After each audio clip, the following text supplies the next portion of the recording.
J'adore ça. Bosser dans les cafés, c'est ma passion. Ma journée s'oriente sur qu'est-ce qui est important pour moi. Il n'y a pas de parc pour les enfants pour le 9e. Moi, tu sais, c'est comme les chiens, hein, mes gamins, je dois les sortir. Hein. Je veux dire, vous êtes chaud, on fait une petite communauté, je sais pas, sur Discord. Ce serait énorme. Sur les commuteurs du 6h46 Bordeaux-Paris. En remote, je me trouve bien plus maître de mon temps et tout en respectant l'équilibre vie pro-vie perso.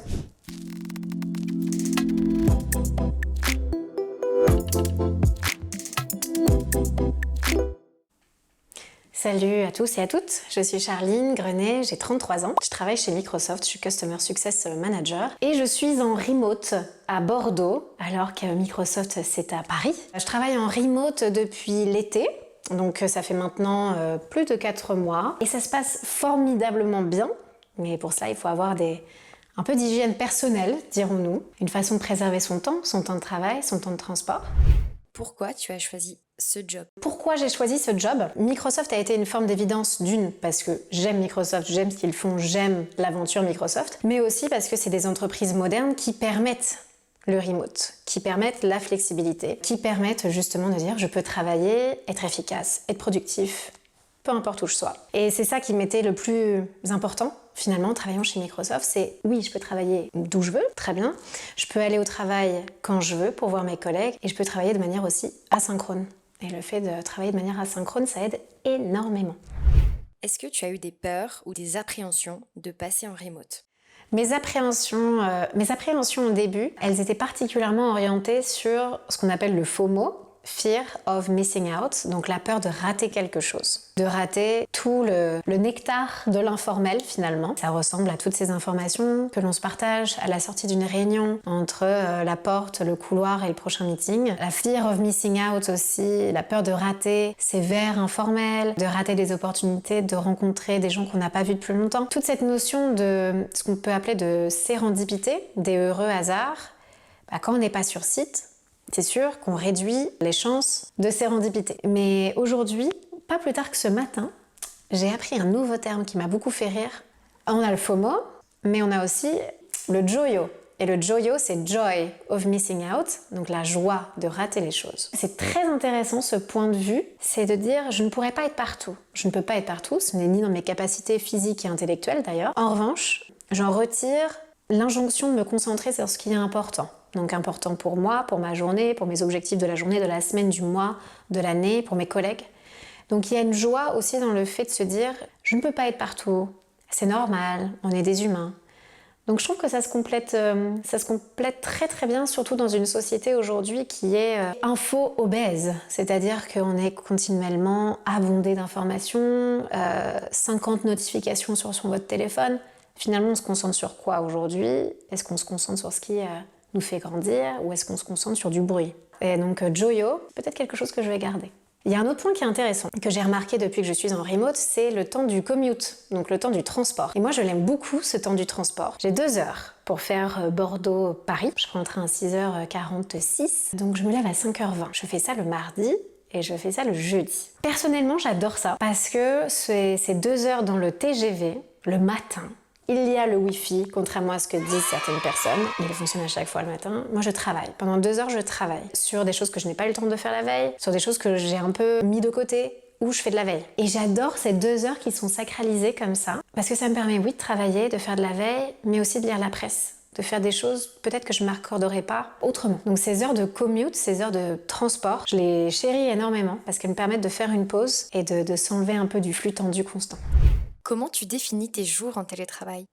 Alors chez Microsoft, on a énormément de chance, nous avons des accords télétravail. Avec l'appréciation du manager, en discussion avec le management, je suis à 60% de mon temps en télétravail. Ce qui fait que 2 jours par semaine, je suis sur site. C'est un accord contractuel, légal, HR, mais aussi tacite, dans le sens où je peux y aller le lundi, je peux y aller le mercredi, ne pas y aller le jeudi, y aller le vendredi. Voilà. Donc en fait, il y a une forme d'intelligence collective et d'entreprise sur le fait de penser le télétravail de manière fluide, parce que la vie ne s'arrête pas au mardi et au jeudi.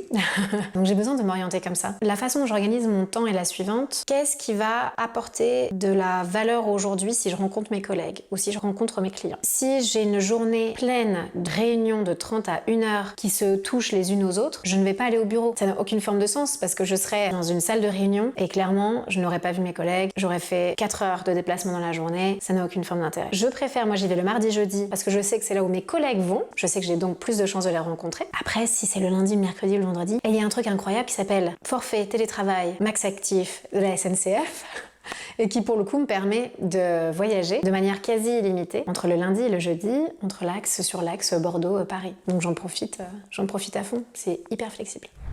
Qui finance ces allers-retours? Ce forfait-là, ce n'est pas Microsoft qui le paye, c'est moi. Il faut pas oublier une chose, c'est que c'est un choix personnel, c'est un choix de famille que j'ai fait, que je ne regrette absolument pas, mais qui vient avec son lot d'obligations, d'avantages, inconvénients. Donc oui, je paye mon transport. Si je veux rester sur Paris, je paye mon hébergement, mais c'était dans le deal. Comment tu gères la distance? Quand j'ai commencé chez Microsoft, j'étais à Paris. Et quand j'ai commencé mon deuxième job chez Microsoft, j'avais déjà communiqué auprès de mon nouveau manager, qui est aujourd'hui mon actuel manager, que j'avais pour projet de partir à Bordeaux. Donc il n'y avait aucune forme de surprise, mais en revanche, il faut être ultra précis dans ce qu'on attend de Microsoft, ce que eux attendent de moi en termes de présence, d'engagement, etc. Je pense qu'on a une forme de responsabilité, devrais-je dire, quand on est en remote comme ça, c'est de se dire ok, comme mon manager ne voit pas tout le temps ma tête, quand mes collègues ne voient pas tout le temps ma tête, il faut que je trouve d'autres moyens de créer la relation avec eux. Et on y arrive très bien. Alors quand je suis ici à Bordeaux et quand je n'ai pas vu mes collègues depuis quelques jours, je fais des petits cafés informels. Donc voilà, je prends ma petite tasse là et je dis attends, on se fait un petit ping, comme on appelle ça dans le milieu. Bah voilà, ça fait un petit moment qu'on n'a pas causé, on se prend un petit café là. C'est aussi simple que ça. Il n'y a pas besoin de créer des rituels de remote. C'est-à-dire, tous les lundis, on se prévoit un café à 17h, de 17h30. Non. Si j'ai envie de te parler, si tu as envie de me parler, ça se connecte, t'es dispo, let's go. Il faut recréer cette espèce d'habitus informel, même en remote. Quels sont pour toi les avantages du remote? Le fait d'être en remote, sur l'aspect personnel, je trouve que ça apporte énormément. Moi, je suis quelqu'un qui aime être partout, justement, qui aime être en continuelle interaction avec mes collègues, avec mes clients. J'adore garder ce lien continu. Mais j'en voyais finalement aujourd'hui des effets négatifs. C'est-à-dire que tu t'épuises, tu te souviens plus vraiment de qui a dit quoi quand. Le fait d'être à distance, ça me permet de mettre un petit buffer en fait, un petit tampon temps, et de se dire attends stop, ma coupe est pleine en fait. ma coupe d'interaction est pleine pour la semaine. Et maintenant, je peux me concentrer sur des choses qui sont aussi importantes pour moi. En tout cas, je vois l'aspect très positif que d'être en remote pour ça, vraiment. Sur se concentrer sur ce qui est essentiel, aussi sur sa maison, sur son nouveau lieu de vie, sur qu'est-ce qu'on veut pour soi, quoi. Comment tu organises tes journées? Quand on est en remote, il y a une façon d'organiser son temps. On est dans un espace unique, c'est-à-dire que ici, c'est chez moi, je fais la cuisine juste ici, je suis dans mon canapé juste là-bas, j'invite mes amis à table là, je mets mon vinyle juste ici et je travaille là. Le travail a une grande importance dans ma vie, c'est une grande satisfaction personnelle pour moi. Ça ne me gêne pas que de voir mon ordinateur là presque dans mon salon finalement. En revanche, et je pense que le Covid m'a vachement appris ça, on était à Paris, il y avait je pense ça comme distance entre mon bureau et mon canapé. et ça rend dingue.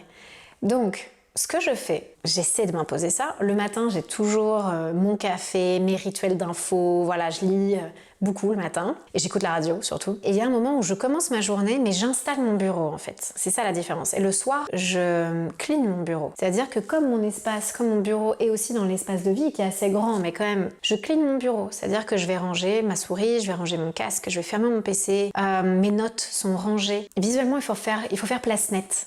Il faut faire place nette pour se préserver, ce qui fait qu'on n'a pas cette sensation d'être tout le temps en train de bosser, et ça c'est affreux. Pour l'avoir vécu pendant le Covid, c'est, et comme beaucoup d'autres personnes, c'est affreux. En revanche, quand on est en remote, il faut avoir une certaine forme d'hygiène, autant dans le temps que dans la façon dont on organise son espace aussi. Est-ce que tu as 3 conseils pour les gens qui veulent passer en remote? Alors les 3 conseils que j'ai pour les personnes qui veulent se lancer en remote, c'est trouver une forme de contrat tacite avec son employeur. À savoir, remettre la question du contrat de confiance entre l'employeur et le management. Donc c'est de se dire, quels sont nos rituels, qu'est-ce qu'on attend l'un de l'autre, comment tu vas m'aider à ça, et comment moi je resterai un salarié hyper engagé comme je le suis déjà. C'est d'avoir cette conversation avec l'employeur et de trouver un commun accord positif et constructif. Le deuxième, c'est investir dans une bonne chaise. Plus sérieusement, d'investir dans un setup, dans un bureau dans lequel on se sent bien, avec des conditions d'écran, de clavier, ça a l'air un peu bête, mais c'est ça qui fait qu'on a une expérience plus sympathique, plus agréable, et qu'on ne souffre pas aussi à la maison, qu'on évite de se faire mal. Ça a l'air un peu marginal ce que je dis, mais c'est pas vrai. C'est pas marginal, c'est un vrai sujet. Voilà, d'être bien installé et de se sentir en paix quand on est à son bureau. Et le troisième point pour se lancer en remote, c'est d'organiser son temps. D'organiser son temps entre le temps que je dédie à mes clients, à mes instants de création, à mes instants individuels, à mes instants de famille, mes instants pour moi. Donc il y a une vraie notion d'hygiène du temps. Vous allez vous réapproprier ce temps. Vous n'allez plus subir ce temps. Vraiment, en étant en remote. En revanche, il faut être ultra responsabilisé sur la façon dont on va pouvoir prendre ce temps, qu'il y ait le plus de valeur possible pour vous, très clairement. Donc instaurez-vous des règles d'hygiène sur votre temps, satisfaction personnelle, temps individuel, temps client, temps collègue.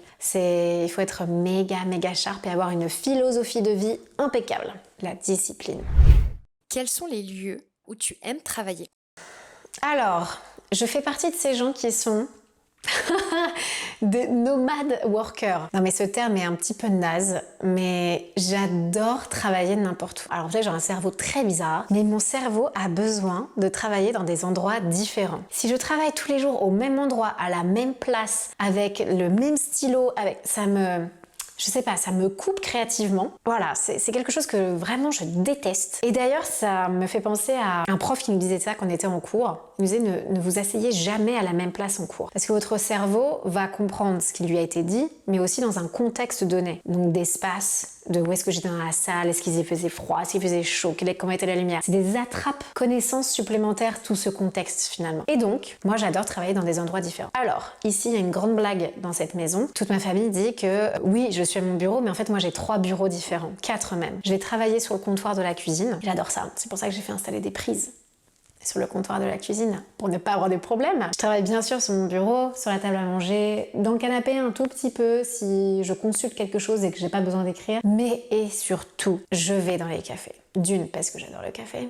C'est ma passion. Mais aussi et surtout parce que j'adore l'ambiance des cafés. Il y a ce côté un peu fourmilière, un peu ruche qui, moi, m'exalte. J'adore ça. J'adore l'énergie. J'aime le fond musical, j'aime le bruit, c'est très personnel. J'adore ça. Bosser dans les cafés, c'est ma passion. Très clairement. Pourquoi tu as choisi de travailler en remote?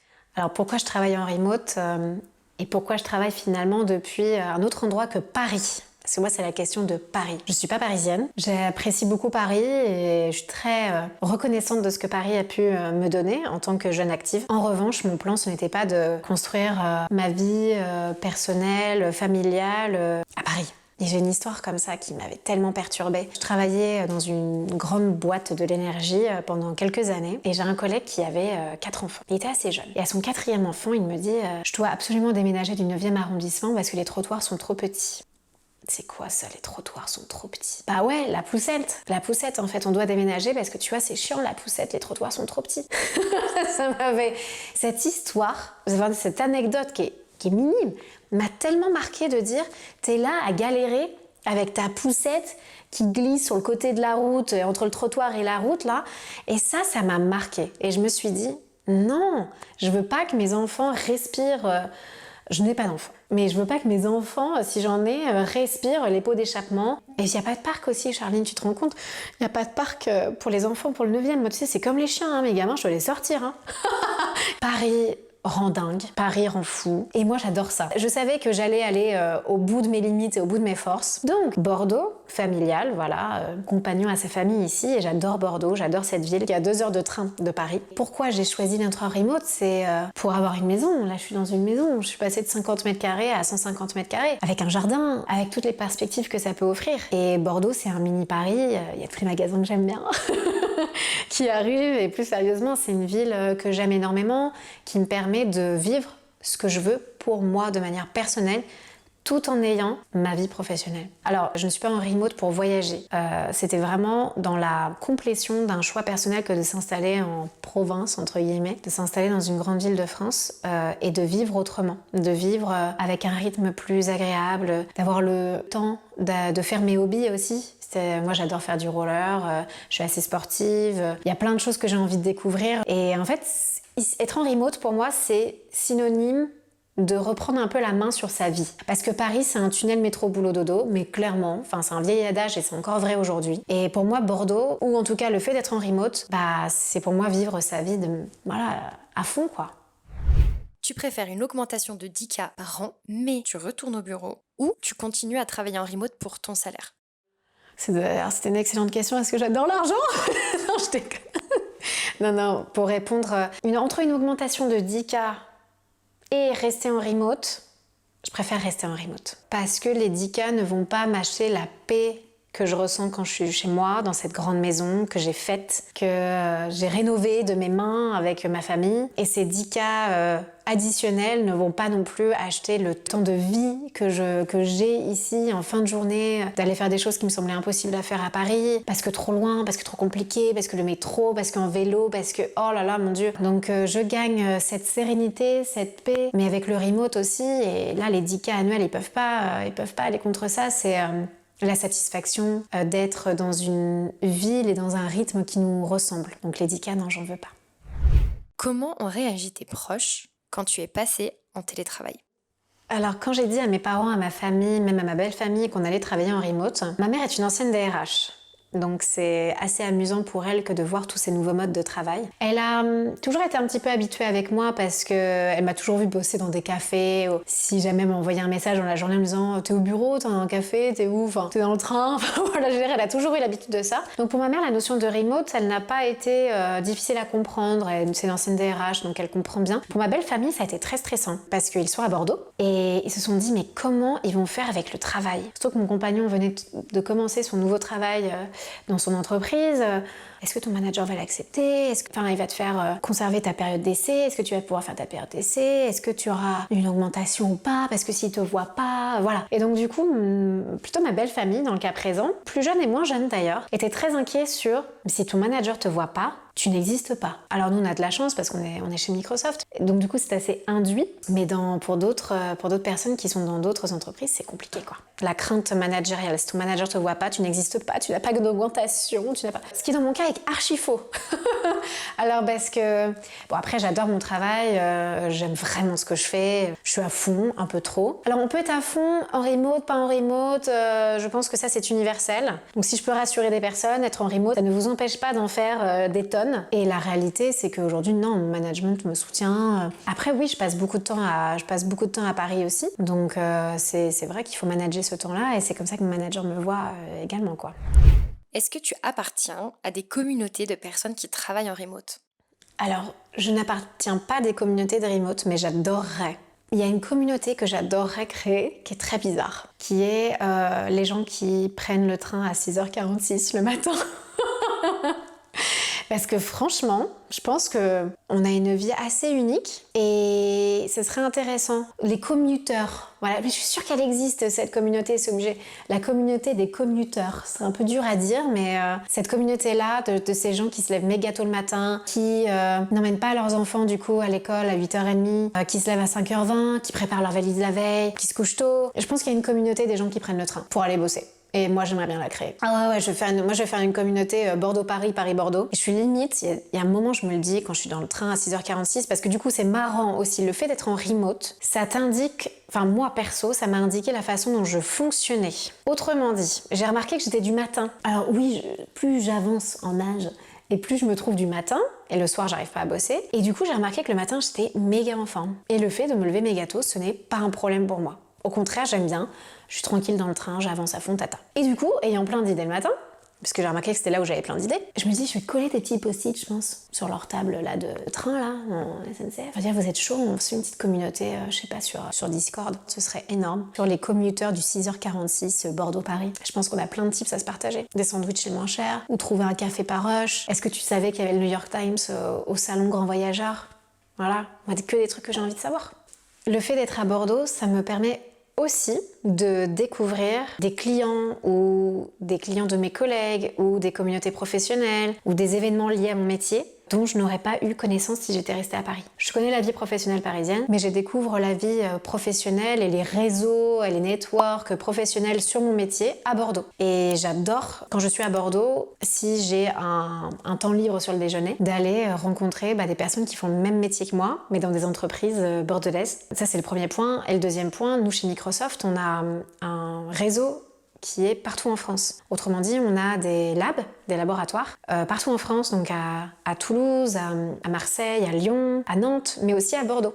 Et à la Cité numérique, on a Microsoft Bordeaux, qui représente une partie de la région sud-ouest Microsoft. Ça me permet aussi de connecter avec tous mes collègues qui sont sur la région bordelaise et qui font la même chose que moi, à savoir un petit peu de remote et les voyages entre Bordeaux et Paris. Et c'est chouette parce que ça donne cette sensation, autant pour les collègues, mais aussi pour nos clients Microsoft, que Microsoft, c'est pas que Paris, quoi. Et que on n'est pas que des Parisiens effrénés dans le métro avec nos dossiers sous le bras, là. Non, on n'est pas dans cette image-là. On est partout en France, on est des humains qui aiment bien aller à l'océan, qui aiment bien faire du skate, qui aiment bien... En fait, ça montre aussi ça, quoi. Et nos clients, ils aiment bien. Moi, j'ai eu des clients qui étaient à Bordeaux. Ce ne sont plus mes clients aujourd'hui, mais avec qui j'aime bien reprendre contact et qui ont apprécié le fait que j'étais à Bordeaux parce qu'il y avait cette notion de proximité.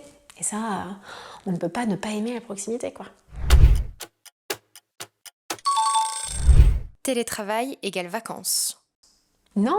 D'accord, pas d'accord. Ok. Vas-y, repose-la-moi. Pas d'accord. Le remote isole les salariés. Pas d'accord. Le remote coûte cher aux salariés. Pas d'accord. On est plus productif en remote. D'accord. Le télétravail nuit à la créativité. Pas d'accord. On est mis à l'écart du collectif. Pas d'accord. Légère hésitation. Et moi j'ai adoré faire cette interview avec vous. Je pense que le sujet du remote, il vient juste de commencer. Dans 1 an, on parlera pas de la même chose. Dans 2 ans, encore moins. Et alors dans 10, j'imagine même pas. Franchement, je pense qu'on vient d'ouvrir juste la boîte de Pandore. J'adore la couleur de ta chemise, ça te va trop bien. Merci. Elle est trop belle. J'ai envie d'un ensemble comme ça, j'arrive à trouver. Ouais, ce serait canon. J'ai une veste comme ça, limite, je pourrais te la donner. Elle est la même couleur.